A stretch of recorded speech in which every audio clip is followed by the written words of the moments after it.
Salut, c'est Franck Taluto. Pour ce deuxième numéro de Dessous de Verre, le podcast qui parle foot en général et Saint-Étienne en particulier, je vous propose d'aller à la rencontre d'Émile Robert. Un nom qui vous est sans doute inconnu, mais dont l'histoire mérite d'être écoutée. Celle d'un jeune homme de 20 ans qui dispute ses premiers matchs avec les pros de l'AS Saint-Étienne en pleine Deuxième Guerre mondiale et qui voit ses rêves de football brutalement interrompus par un départ au STO en Autriche. Dessous de Verre, deuxième numéro. C'est parti.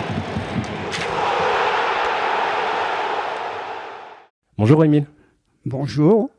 Merci d'avoir accepté l'invitation de Dessous de Verre. J'en suis très heureux de vous recevoir. On va parler ensemble de football et de Saint-Étienne. Oui, d'accord.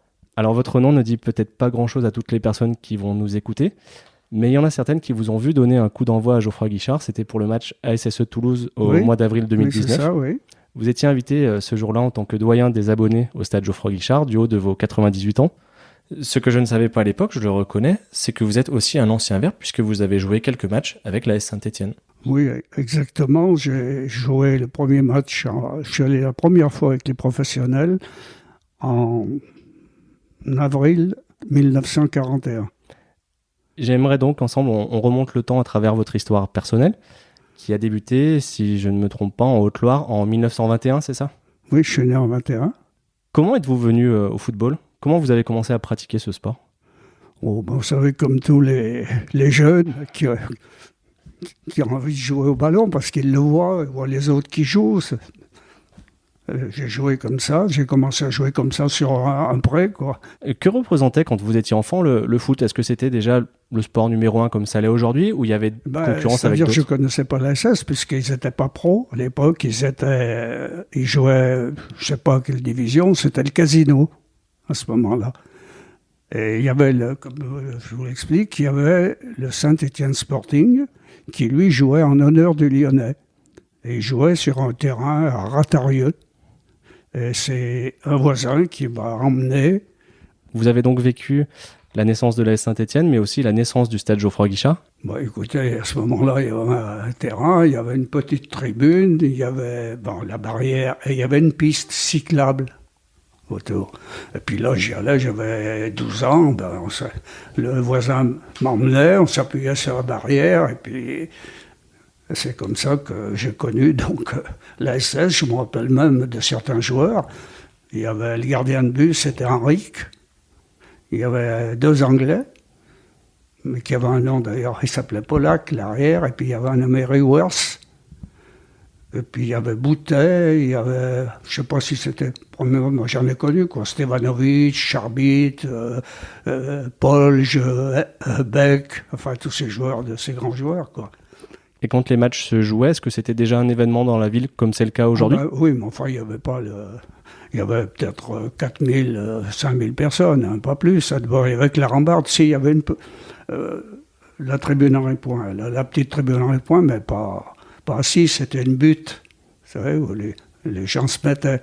Et en face, il y avait la tribune, mais la partie centrale, vous voyez, juste la petite partie centrale. Et sur la droite, il y avait c'était couvert, mais c'était une butte aussi. Voilà.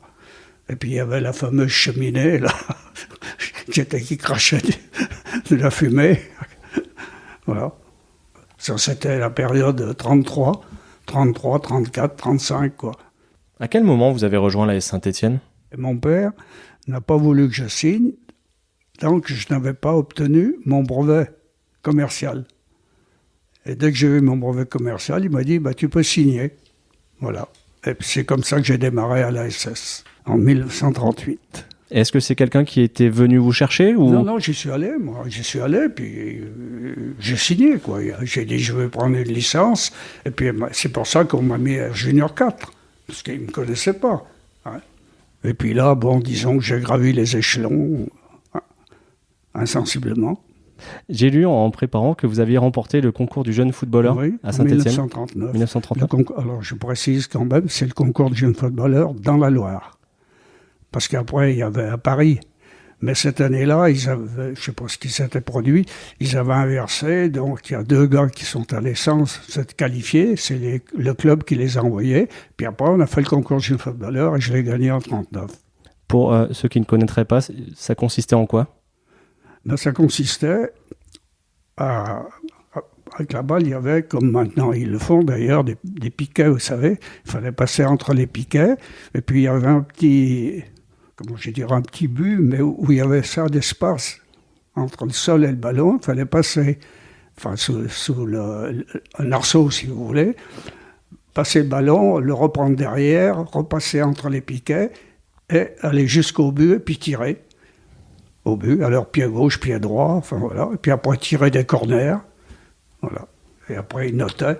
Il y avait le temps qui était pris quand il fallait, voilà. Et là j'ai fini premier. Et puis après je suis allé à Lyon, mais là j'ai fini 7e. Est-ce qu'il y avait déjà à ce moment-là une préoccupation sur la formation des jeunes joueurs ?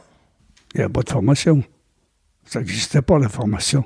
On allait s'entraîner comme ça. D'ailleurs, nous, même quand nous, les quelques-uns qui jouaient quelques matchs en pro, on s'entraînait entre midi et 2h. Hein. Et l'entraîneur, qui était un Écossais, qui s'appelait Duckworth, il vente comme ça, il nous disait « Faites des tours de piste ». On faisait des tours de piste et puis un peu de ballon comme ça. Entre midi et 2h. Alors moi, j'ai eu la possibilité quand même, par mon boulot où je travaillais, j'avais une liberté assez grande. Et donc, j'y allais quelquefois avec les pros. Les pros avaient mis à jour quelques pros, je ne sais pas lesquels.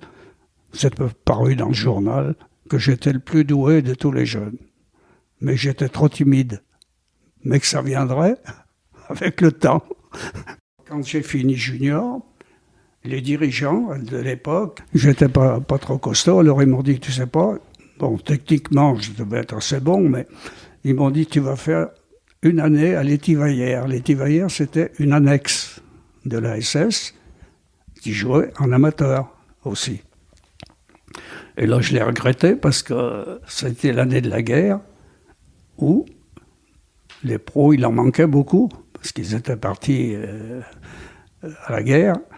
Et à ce moment-là, les jeunes, plusieurs jeunes, ils complétaient l'équipe pour aller jouer le championnat qui avait continué. Mais moi, je ne peux pas jouer, j'avais signé à l'Étivaillère. Et c'est après que je suis revenu signer à la SS. Vous vous rappelez de vos débuts avec l'équipe première ? Un jour, on m'a emmené avec les pros à Nice. J'y allais comme remplaçant normalement, là.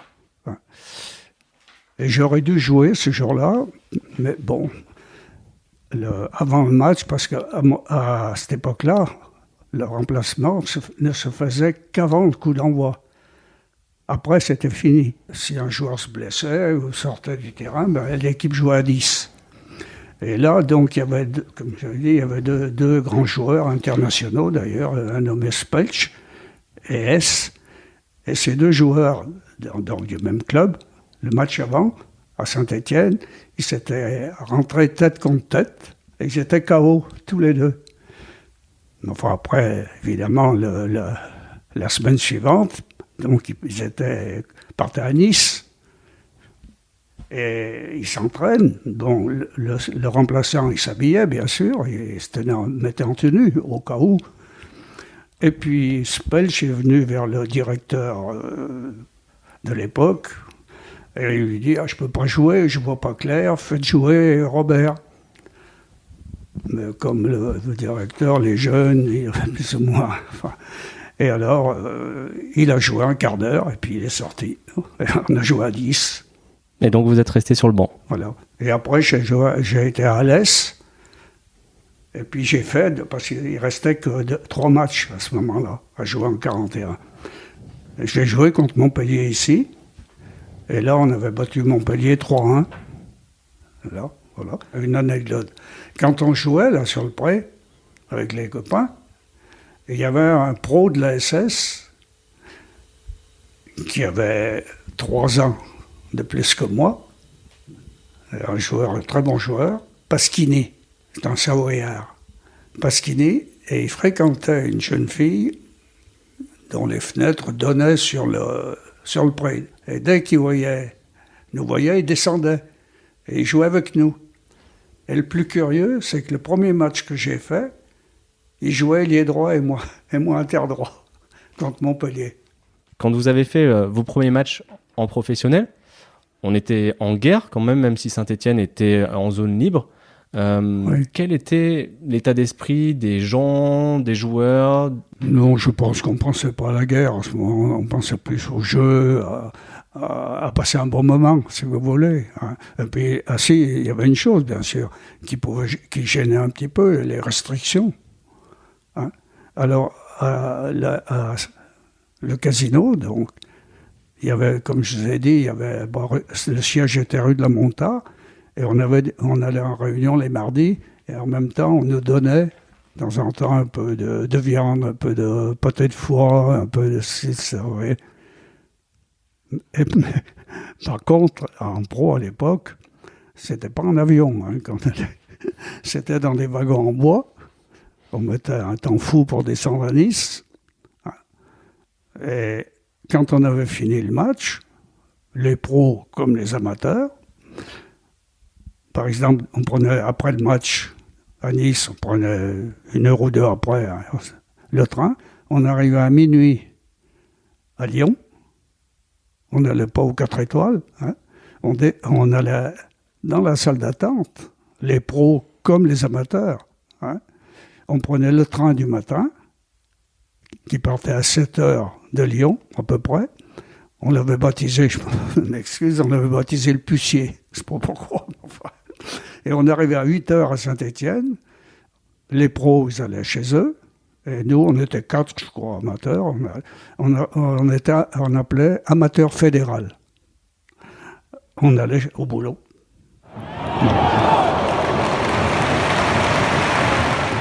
Je suis allé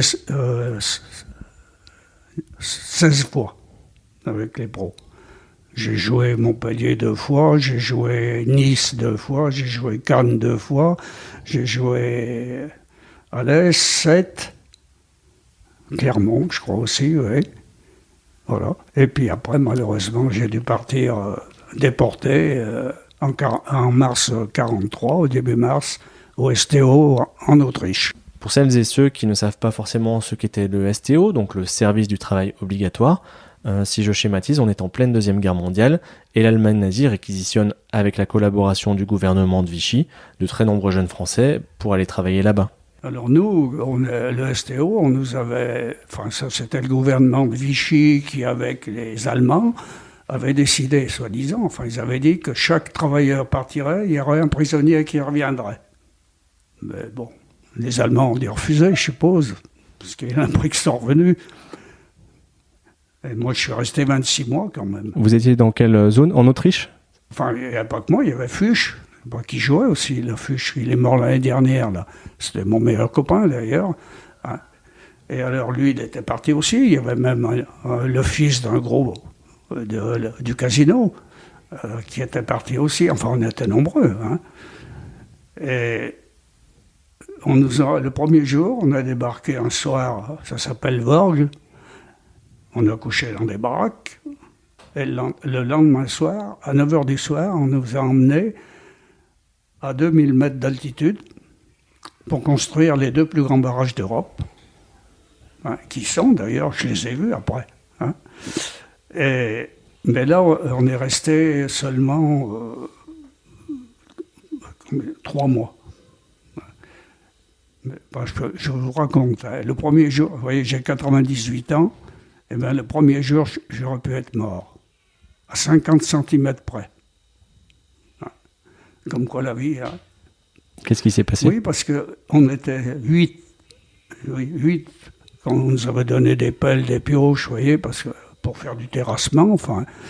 Et il y a un gros rocher qui s'est détaché de la montagne, et puis qui descendait à une vitesse, et alors vous êtes pétrifié, là, hein, vous le voyez venir, vous ne savez pas quoi faire, puis finalement, on est parti d'un côté, et le camarade qui était à côté de moi, lui, au dernier moment, il voit le rocher, parce qu'il y avait la route au-dessus, il le voit sur lui, et il revient à sa place. Manque de peau, le rocher, c'est pas une boule, hein, il y a des angles.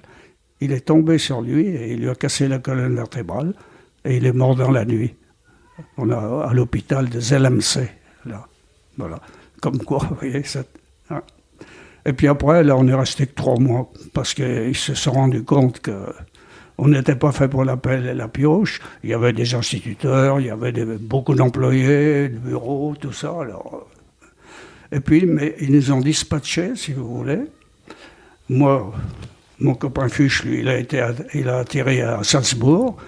Moi, j'ai atterri on était 15, dans un petit village qui s'appelait Schwarzach-Sankt-Veit.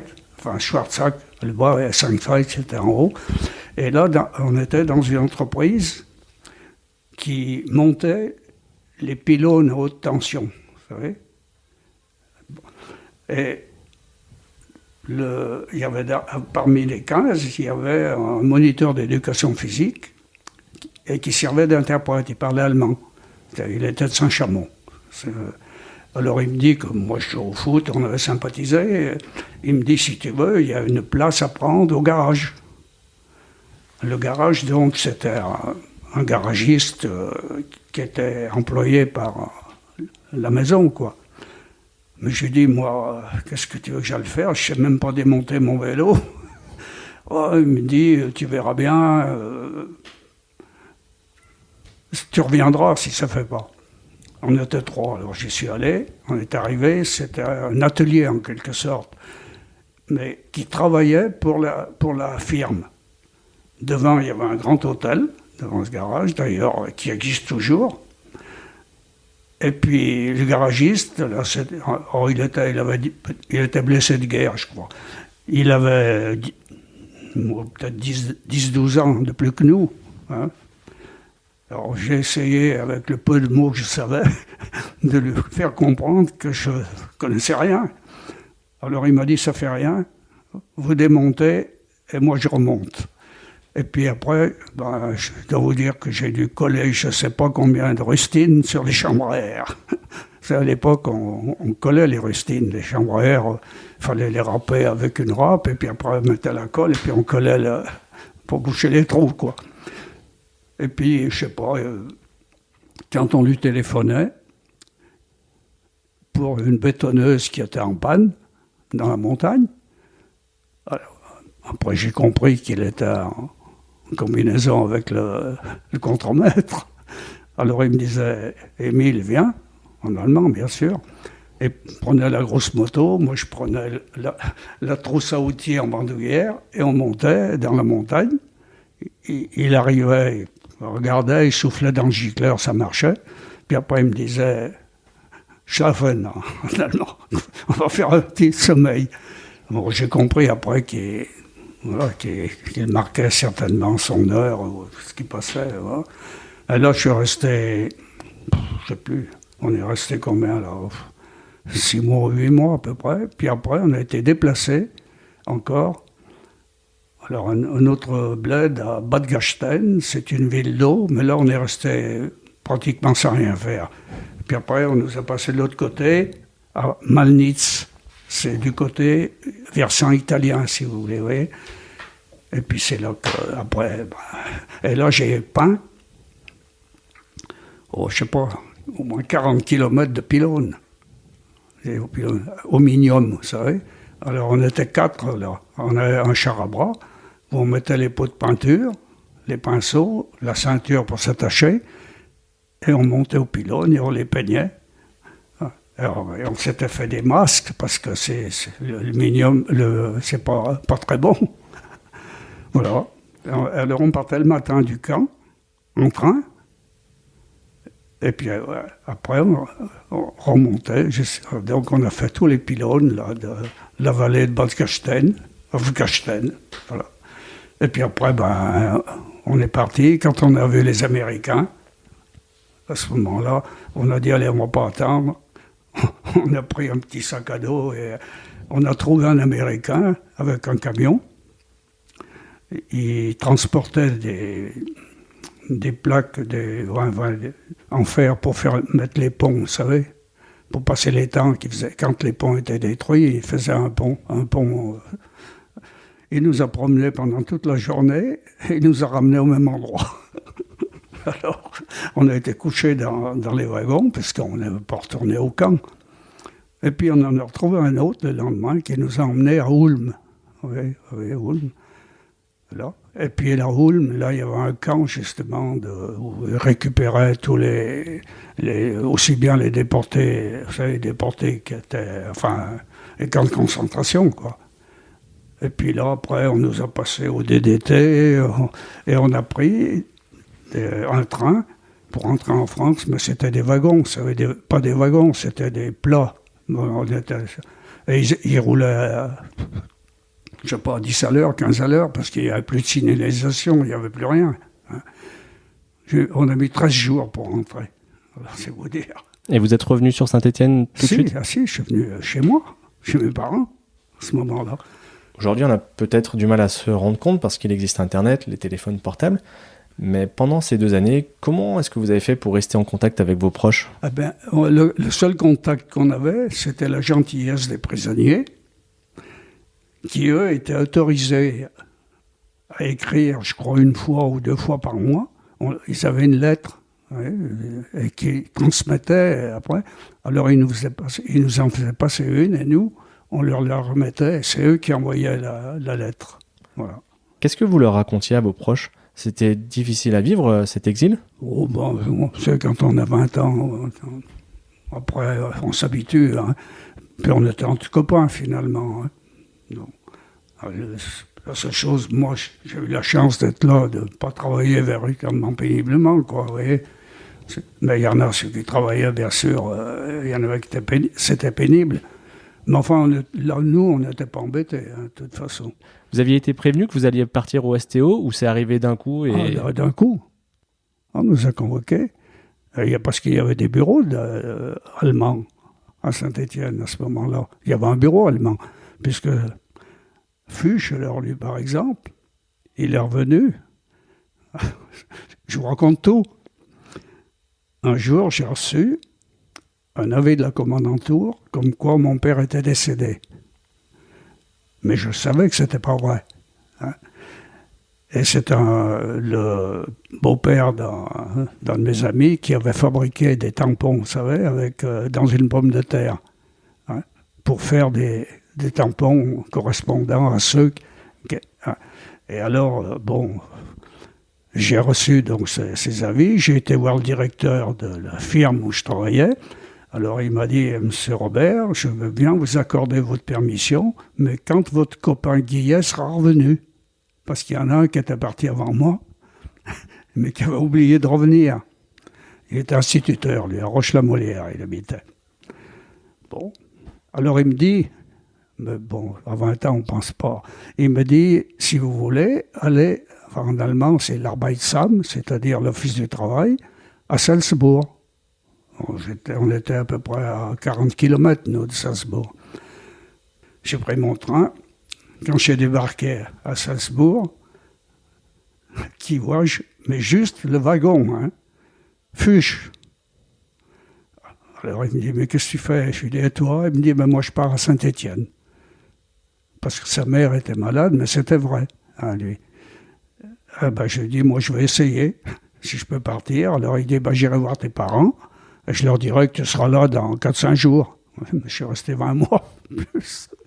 Voilà. Et lui, après, il a rejoué, donc, sous son prénom, Antoine. Et il n'est pas reparti, parce qu'il a trouvé une copine qui travaillait à un bureau allemand, et qui lui a fait un papier comme quoi il était inapte au STO, et une carte d'identité. Et il jouait à ce moment-là sous son prénom, Antoine.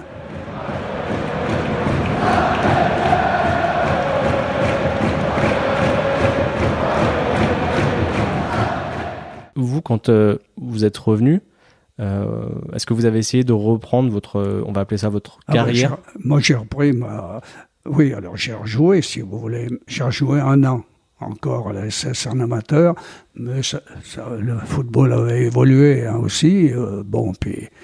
C'était pas les salaires de maintenant. Hein. Et puis là, j'ai joué 1 an, puis j'ai vu que ça, puis j'ai dit quand même, t'as fait un petit peu d'études, il faut bien. J'ai plutôt sacrifié, je sais pas. Si j'aurais pu signer professionnel, c'est l'équipe de Vichy qui avait monté une équipe professionnelle en seconde division. Et le dirigeant là m'avait dit, tu vas aller comme maintenant, on place les jeunes, puis ils reviennent. Il y en a. Et alors moi j'avais fait 2 matchs d'essai, contre la SS d'ailleurs. Et puis l'entraîneur de Vichy, c'était au café Place Marengo, là, c'était le café, comment ça s'appelait là? C'est pas le commerce, l'autre avant. Enfin, peu importe. Et il m'avait amené le papier pour signer. Et là, il me donnait 20 000 francs. Qu'est-ce que ça représente aujourd'hui? 20 000 francs, c'était déjà pas mal. Hein. C'était déjà pas mal. Mais enfin bon, alors moi je lui ai dit, oui, mais c'était semi-professionnel. Hein, c'est-à-dire qu'on avait un emploi à mi-temps.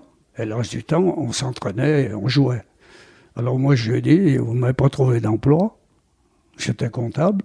On ne m'a pas trouvé d'emploi, alors je veux bien signer, mais je reste à Saint-Étienne et je m'entraîne avec les Verts. Là, là. Il m'a dit, ah non, ce qui était logique. Hein. Alors je n'ai pas signé, voilà. Vous avez ensuite joué dans quelques clubs amateurs, comme Rive-de-Gier, Saint-Chamond ou Saint-Didier-en-Velay.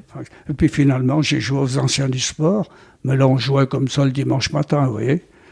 Les anciens, il y avait les galeries, là aussi le journaliste, il y avait... il y avait Garoler. J'ai joué avec lui en amateur. Et puis là, aux anciens du sport aussi. Et puis il y avait d'autres. On avait une équipe, il y avait Sosea, par exemple, qui était très connu, Sosea aussi. Bon, voilà. Et puis à 40 ans, j'ai dit, allez, il faut arrêter quand même. Tout à l'heure, vous m'avez dit que vous jouiez interdroit. Est-ce que vous pourriez nous expliquer à quoi correspondait ce poste et comment jouaient les équipes à votre époque ? Il y avait une tactique qui était anglaise, le WM, la position des joueurs en W et en M. Oui. Il y avait 2 arrières, un demi-centre, hein, et puis il y avait 2 demi, et puis il y avait 5 avant. À l'époque, on jouait à 5 avant, donc l'inter, c'était celui qui était entre l'avant-centre et l'ailier. Actuellement, c'est le milieu offensif, si vous voulez. Mais on jouait beaucoup plus direct que maintenant. Bien sûr, on faisait des dribbles et des passes aussi. On faisait des petits ponts aussi, des grands ponts. Hein. Mais enfin, bon. Mais c'était plus direct, si vous voulez. Mais c'était moins rapide. C'est la grosse différence, le rythme ? Oui, parce qu'ils jouent beaucoup plus vite maintenant. Hein. Les passes, ça va très vite. Hein. Nous, c'était plus lent. Mais on marquait, je pense, à l'époque, on marquait plus de buts. Mais enfin bon, parce qu'on jouait plus l'attaque, mais on en prenait plus aussi, hein, c'est pareil. Voilà. Mais de près ou de loin, vous avez connu toute l'histoire du club. Quelle est la période qui vous a le plus marqué ? La période où ils ont joué en 76. Non, ils ont joué la Coupe d'Europe, puis je vais passer quand même des grands joueurs. Il y a des grands joueurs, j'en avais passé. Hein. Platini, Mekloufi, tiens, il y a un article aujourd'hui. Mekloufi, Khalif Keita, il y avait les frères Rovelli, il y avait Rocheteau, que j'ai eu l'occasion de rencontrer, j'ai même une photo. Aujourd'hui, est-ce que vous continuez à suivre de près l'actualité du club ? Oui. Là, regardez ce qu'il y a là. Les bouquins, c'est le fouillis, là, mais c'est tout ce qui est sur la SS, tout ça. Au moment où on se parle, l'AS Saint-Étienne est en pleine préparation de sa saison 2019-2020. Oui. Quel regard vous avez sur l'équipe actuelle ? Je pense qu'ils ont fait un bon recrutement cette année. Je crois que oui, j'espère que ça va marcher. Ouais. L'année dernière, c'est déjà pas mal, 4e. Hein. Non, mais ils ont fait un bon recrutement. Puis ils ont quelques jeunes qui sont pas mauvais. Hein. Ils ont gagné la Gambardella, c'est déjà pas mal. Hein. Voilà. S'il fallait vous demander un pronostic sur le classement en fin de saison ? Le pronostic, je sais pas. Je peux pas vous le dire là. Vous savez, il y a tellement d'impondérables dans le football. Hein. Vous savez, vous pouvez faire une grosse partie et puis tirer sur la barre, et puis ça rentre pas, et puis il y a l'arbitre qui s'est trompé. Il y a tellement de facteurs qui font que vous perdez un match alors que vous auriez dû le gagner. Bon, je sais pas. Mais je pense qu'ils finiront encore dans les 4 premiers mois. Puis je pense qu'ils feront mieux en coupe qu'ils n'ont pas fait cette année.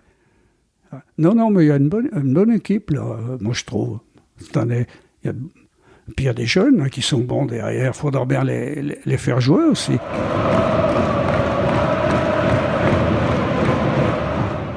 Avec le temps qui est passé, qu'est-ce qui reste pour vous ? Est-ce que c'est la fierté d'avoir fait ces quelques matchs en pro ou c'est peut-être la déception de ne pas avoir eu la possibilité d'en faire plus ? D'avoir eu la possibilité d'en faire plus, oui, bien sûr. J'aurais bien aimé être pro. Mais d'un autre côté, là, quand je suis revenu, après, j'ai préféré, comme j'avais fait quand même quelques études de comptabilité, de conserver mon emploi. Et d'ailleurs, j'ai bien fait, puisque là aussi, j'ai gravi tous les échelons. Puisque j'ai fini directeur des services comptables. C'était l'Union des coopérateurs. Je ne sais pas si vous connaissez. C'est nous qui avions ouvert Auchan. Mais à ce moment-là, c'était Coop. Auchan-Villa ? Oui, c'était Coop. Et on a vendu à Auchan après. Puis j'ai fait toute ma carrière. J'ai été comptable, j'ai été chef comptable, j'ai été chef de département. Et puis je suis arrivé directeur des services comptables. Voilà. Alors, je n'ai pas regretté non plus de ne pas être pro. Voilà. Je suis resté 43 ans dans la même maison. Quand je suis parti, il y avait 600 magasins. Et on était 1800 comme personnel. Et ça fait donc 38 ans que je suis en retraite. J'ai joué quand même avec Snella, c'est pas rien. Avec Rollion. Avec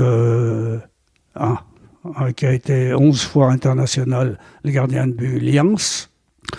Puis il y avait Rich aussi, on avait Rich. Et puis Tax, qui était vraiment un grand joueur. Oui. J'ai fait une carrière donc, de footballeur et puis de bouliste. Oui, j'ai joué à assez haut niveau, au boule. Là, j'ai gagné, je dois avoir une trentaine là, de coupes là, avec mon équipe que j'avais, quoi. J'ai joué en seconde division, c'est-à-dire il y avait 4e, 3e, 2e et première division. Mais la première division, il y avait 16 équipes seulement. Ouais. J'ai été champion de France UFOLEP aussi. Et j'ai arrêté quand j'ai arrêté les boules, quoi. Et après, j'ai joué. Je crois que le dernier concours que j'ai fait, je devais avoir 90 ou 12 ans, quoi.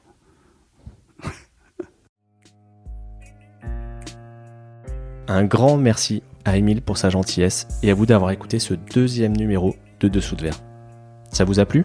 Alors abonnez-vous, mettez 5 étoiles sur Apple Podcast, un pouce bleu sur YouTube, parlez-en sur vos réseaux sociaux, vraiment, ça m'aidera beaucoup à faire connaître le podcast. En attendant le prochain numéro, venez en discuter, faire des remarques ou donner des idées sur la page Facebook ou les comptes Twitter et Instagram de Dessous de Verre ou écrivez-moi à l'adresse mail dessous-de-verre@gmail.com et on se retrouve le mois prochain.